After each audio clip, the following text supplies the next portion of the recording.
नमस्कार. आपण ऐकताय आणि पाहताय आपल्या हे यूट्यूब चॅनल. मी गणेश तुकाराम शिंदे आपणा सर्वांचं आपल्या या यूट्यूब चॅनलवर स्वागत करत आहे. आजच्या धकाधकीच्या जीवनात माणसं फार ताण घेतात आणि त्यामुळंच साहजिक अगदी लहान मुलापासून ते वृद्धांपर्यंत हृदयविकाराचा झटका येत असतो किंवा हृदयविकाराचे आजार बळावत चाललेले आपल्याला दिसतो. उमरगा जिल्हा धाराशिव येथील जे साई हॉस्पिटल आहे आणि त्या साई मल्टीस्पेशालिटी हॉस्पिटलमध्ये जे कार्डिक सर्जन म्हणून काम करणारे डॉक्टर शैलेश मठपती आहेत.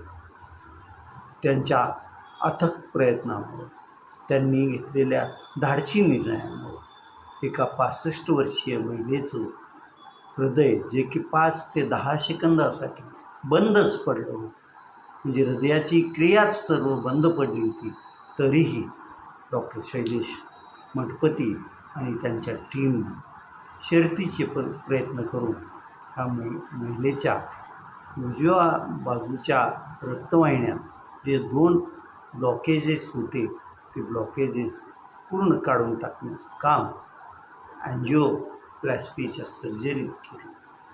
त्यानंतर शस्त्रक्रिया झाल्यानंतरही महिलेचा रक्तदाब कमी जास्त होतो, त्यामुळे तोही एक धोका होता.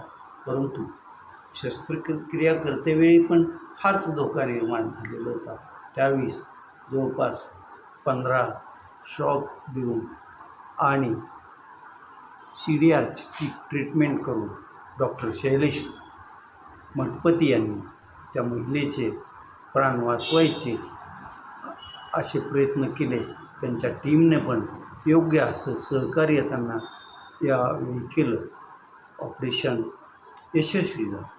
पुढं ह्या महिलेला साई हॉस्पिटलच्या ICUमध्ये काही दिवस दाखल करून ठेवण्यात आलं होतं. 4-5 दिवस तिच्यावर निरीक्षण करण्यात आलं. तिचा रक्तदाब व्यवस्थित राहील, धापा लागण्याचं प्रमाण कमी होईल याची काळजी डॉक्टर शैलेश मठपती आणि त्यांच्या सहकारी टीमनं घेतली आणि त्यामुळं ही महिला अगदी ठणठणीत बरी झाली. आणि ज्या दिवशी डिस्चार्ज दिला त्या दिवशी ही महिला आपल्या पायानं चालत दवाखान्याचा तो 2 मजल्याची इमारत खाली उतरली आणि आपल्या घरी गेलेली आहे. आज ही तिची परिस्थिती ठणठणीत आहे. डॉक्टर शैलेश मठपती यांच्या मते ह्या महिलेनं सर्व काही पथ्य पाळली, वेळेवर गोळ्या औषधं घेतली तर ह्या महिलेला आणखी 10 ते 15 वर्ष कुठलीही अडचण येणार नाही असं शैलेश मठपती यांचं म्हणणं आहे. शैलेश मठपती यांचं 10वीपर्यंत शालेय शिक्षण धाराशिवमधल्या नूतन मराठी शाळा जी की सोनार सरांची आहे तिथं झालं. शैलेश मठपतींचे वडील धाराशिवमध्ये इरिगेशन डिपार्टमेंटला अभियंता म्हणून काम करत होते. त्या काळात 10वीपर्यंत शैलेशने धाराशिवमधून शिक्षण घेतलं. त्यानंतर 11वी-12वी लातूरमधून केलं आणि पुढचं शिक्षण त्यांनी वेगवेगळ्या वैद्यकीय महाविद्यालयातून घेतलं आहे. शैलेश मठपती यांनी जवळपास 2 ते 3 वर्ष छत्रपती संभाजीनगरमध्ये पण हृदयविकार तज्ज्ञ म्हणून काम केलं. त्यानंतर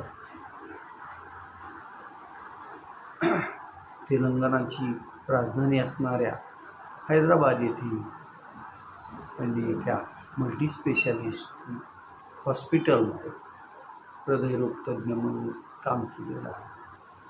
अँजिओप्लास्टी तज्ज्ञ म्हणून त्यांची आता सर्वत्र ओळख निर्माण झाली असून त्यांनी अँजिओप्लास्टी केली की तो रुग्ण ठणठणीत झाला असंच म्हणायला हरकत नाही. कारण माझ्याही हृदयावर डॉक्टर शैलेश मठपती यांनी उमरगा येथीलच साई हॉस्पिटल येथे अँजिओप्लास्टीची शस्त्रक्रिया केली. माझ्याही हृदयातील जी नलिका आहे, रक्तनलिका आहे, ती वाकड्या तिकड्या आकाराची असल्याचं त्यांना शस्त्रक्रिया करताना लक्षात आलं. त्यामुळं अँजिओप्लास्टी करताना बराच वेळ लागला, परंतु धैर्यानं त्यांनी माझी अँजिओप्लास्टी केली आणि दुसऱ्याच दिवशी मी आता जसं तुमच्याशी संवाद साधत आहे तसा साई हॉस्पिटलमधून माझ्या सर्व सबस्क्रायबर चाहते यांच्याशी संवाद साधू शकलो होतो. आजही मला आता सध्या हृदयाचा कुठलाही तसा त्रास जाणवत नाही, कारण माझ्यावर डॉक्टर शैलेश मठपती यांनी अँजिओप्लास्टीची शस्त्रक्रिया केलेली आहे.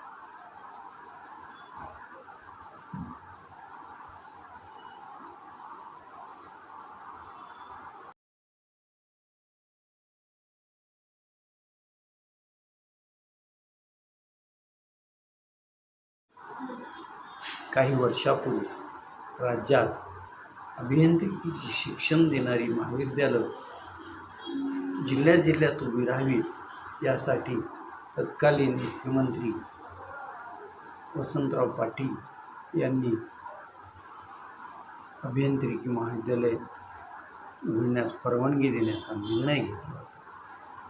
त्या निर्णयानुसारच साधारण 15-20 वर्षापूर्वी तुळजापूर येथील तुळजाभवानी मंदिर ट्रस्टनं अभियांत्रिकी महाविद्यालय चालू करण्याचा निर्णय घेतला आणि तो प्रत्यक्षात नाही. मात्र हे खाजगी महाविद्यालय असल्यामुळे इथलं विद्यार्थ्यांना शैक्षणिक फी जादा द्यावी लागत असेल, इतर सुविधा पण त्यांना मिळत नसेल. गेल्या 10 वर्षात तर या अभियांत्रिकी महाविद्यालयाचं कामकाज कसं चालवावं असा प्रश्न तुळजाभवानी मंदिर ट्रस्टसमोर उभा राहिलेला. त्यामुळं जिल्ह्यातील तुळजापूरचे आमदार भाजपचे सर्व राणा जगजितसिंह पाटील यांनी आणि बऱ्याच इतर पक्षाच्या नेत्यांनी हे महाविद्यालय शासनानं ताब्यात अधिग्रहित करावं आणि ते शासनातर्फे चालवलं जावं अशी भूमिका घेतली. त्या आशयाची निवेदनं राज्य शासनाला पाठवली आणि या निवेदनावर मग चर्चाविनिमय परवा मंगळवारी जी राज्यमंत्रिमंडळाची बैठक पार पडली, त्या बैठकीत राज्यमंत्रिमंडळ तुळजापूर येथील तुळजाभवानी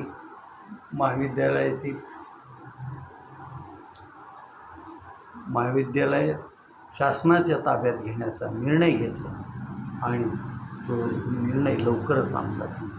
आता आपण इथंच थांबतोय. तुम्ही आपल्या हे यूट्यूब चॅनल सबस्क्राईब करा, लाईक करा आणि कमेंट्स करा. धन्यवाद.